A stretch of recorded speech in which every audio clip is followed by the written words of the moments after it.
Bonjour à tous, j'espère que vous allez bien. Alors j'ai une question. Faudrait-il éteindre un incendie causé par le courant électrique avec de l'eau? C'est quoi la réponse? C'est quoi la réponse? La réponse c'est non. Et puis c'est oui. Voilà, je vais expliquer. Alors, prioritairement, c'est strictement interdit d'éteindre un incendie causé par le courant électrique avec de l'eau. Pourquoi? Parce que l'eau est conductrice. Dans l'eau, il y a souvent l'eau minérale, il y a du sel, il y a le calcium ou les phosphores. Ce sont des composés chimiques à ions positifs. Hein. Les chimistes ils comprennent ce que ça veut dire. Ça leur donne la capacité de faire traverser le courant. Alors, regardez d'abord sur cette image. Quand tu verses de l'eau de cette façon, tu traces une ligne électrique comme un fil conducteur sur toi.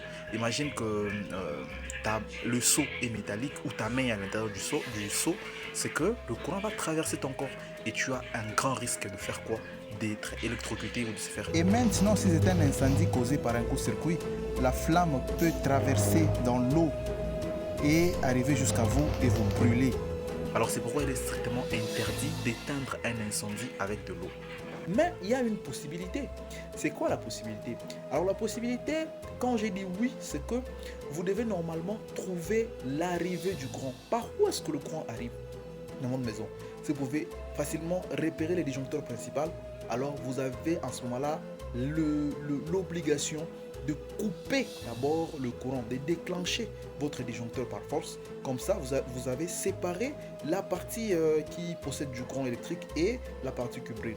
En ce moment-là, vous pouvez maintenant trouver n'importe quelle eau et verser sur l'incendie. Vous voyez, si vous n'avez pas la possibilité de découper les disjoncteurs, si vous n'arrivez pas à repérer l'arrivée du courant, alors ne faites pas ça. N'utilisez pas de l'eau. Alors, qu'est-ce que vous pouvez utiliser en ce moment-là? Il faut utiliser de l'eau distillée. De l'eau distillée, c'est une eau qui est déjà traitée et qui on a enlevé quelques propriétés et qui n'aura pas la capacité de faire circuler le courant. Même si ça va circuler avec la conductivité un peu réduite, mais ça sera très faible. Maintenant, la maison est en train de brûler, il faut aller chercher de l'eau distillée. Vous voyez que c'est trop loin. Alors, en ce moment-là, si vous n'arrivez pas à repérer les points d'arrivée de votre réseau, de le départ de votre maison, utilisez le sable. Le sable ou un extincteur. C'est bien, le sable est gratuit, Dieu nous a donné, mais il y a aussi des endroits, peut-être c'est pendant la saison des pluies, vous n'avez pas du sable, vous allez faire quoi?